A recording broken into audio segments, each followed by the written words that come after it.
Hey everybody, it's Mr. Fitzpatrick and Vice Principal Quincy, and we get to read a very special book to you. It's called Being Wendy by Fran Drescher. A dear friend, you might know her, Mrs. McGinley, she asked me to read this book to you, and it is a great book. Being Wendy by Fran Drescher, illustrated by Amy Blay. Great dedication. To my parents, who always encouraged my originality and made me feel I could do anything. Great message.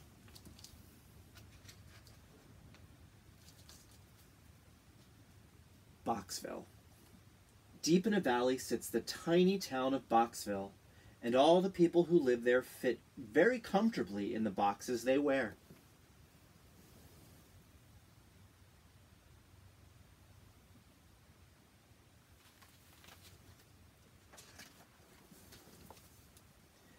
As she did every Monday morning, Wendy Starbright walked to school. Wendy said hello to Officer Miranda Wrights, who wore her police officer's box with pride as she directed traffic. She smiled at Willie Walkenpoop as he held on tightly to many leashes. And Wendy stared at the beautiful Bella Fashionista, the dress shop owner, as she unlocked the door of her fancy store.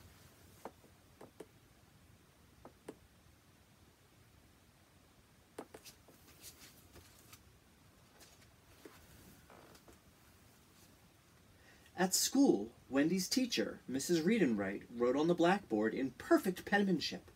Wendy looked around the classroom and saw that all the students were happy wearing the boxes they had chosen. Hope's box said doctor because she knew she wanted to cure sick people. Joe's box said soldier because he wanted to protect people. And Candy's box said baker because she loved sweets. And so do I. Candy and I would be good friends. But Wendy didn't want to be labeled anything at all. She wiggled in her box. If only she could take it off. Why did she have to wear this boring brown box anyway?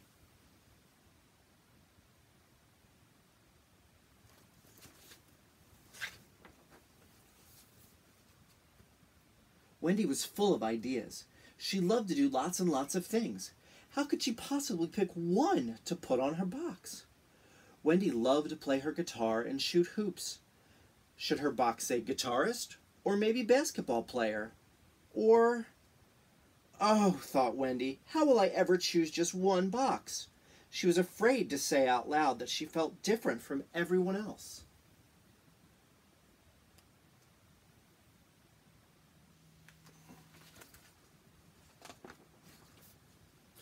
Just after dinner that night, Wendy asked her mother, "Do you ever wish you weren't wearing your mom box?" Her mom laughed. "Don't be silly, I love being a mom." "But don't you ever wish you could wear another box sometimes?" Wendy asked her mom. Wendy's mom smiled. "In life, we must make choices, and mine was to be a mom." Wendy knew she wanted to wear lots of different boxes because she had so many interests. She dreamed of traveling the world and seeing exotic sights. She had big plans.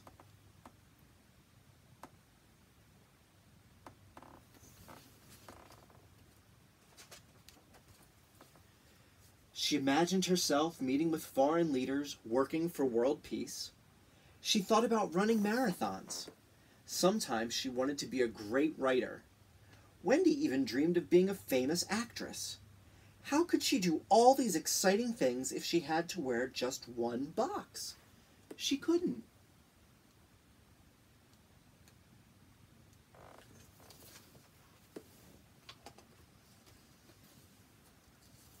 The Boxville way is to choose a box for the rest of your life. The biggest rule in Boxville was she had to choose a box and stay in it. But now Wendy had an idea.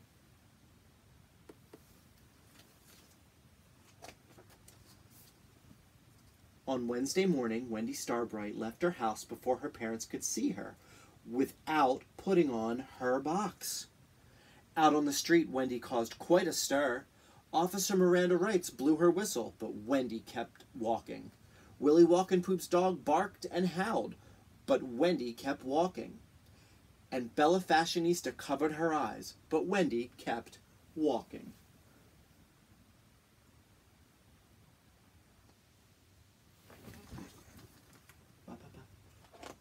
See? Quincy. See it? All right. Gonna be right back. I must wear my box at all times. I must wear my box at all times. I must wear my box at all times. I must wear my box at all times. At school, the kids laughed and pointed at Wendy. Even her friends didn't understand. They all made her feel weird, like she didn't belong. Mrs. Reed-and-Wright sent Wendy to the principal's office for violating the town's biggest rule.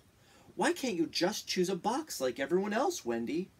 She said with disappointment.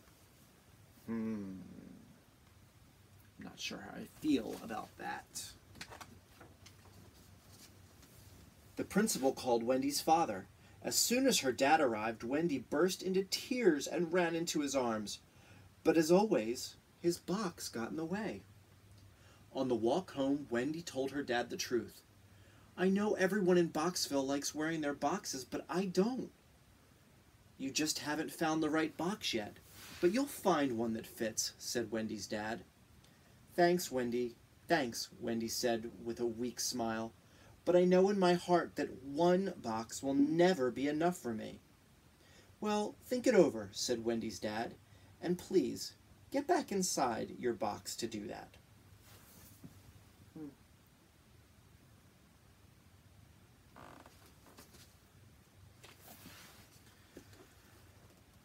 Wendy tried to take her dad's advice, but the more she thought about it, the more she hated thinking inside the box.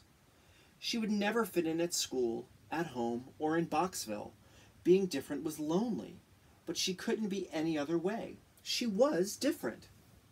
Wendy ripped off her box once more, took a deep breath, and went downstairs to try talking with her parents again.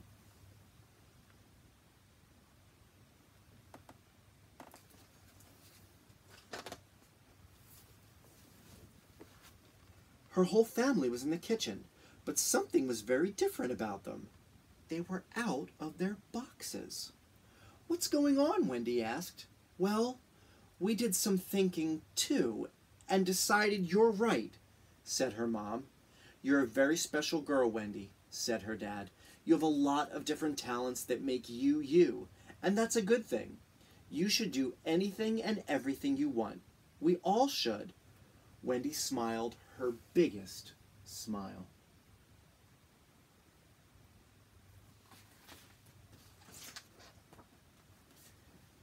Later that day, the whole Starbright family left the house without their boxes. Wendy happily waved to their Boxville neighbors. She was unique, special, and proud of it.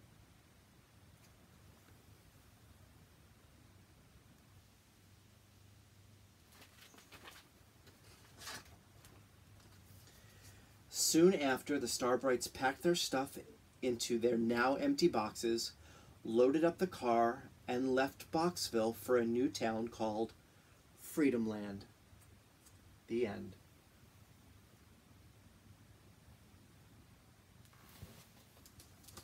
Great book, great message. Choose your interests, love them, pursue them. It's all good being different. You don't need to confine yourself to one definition of who you are. Have a great career day, everybody.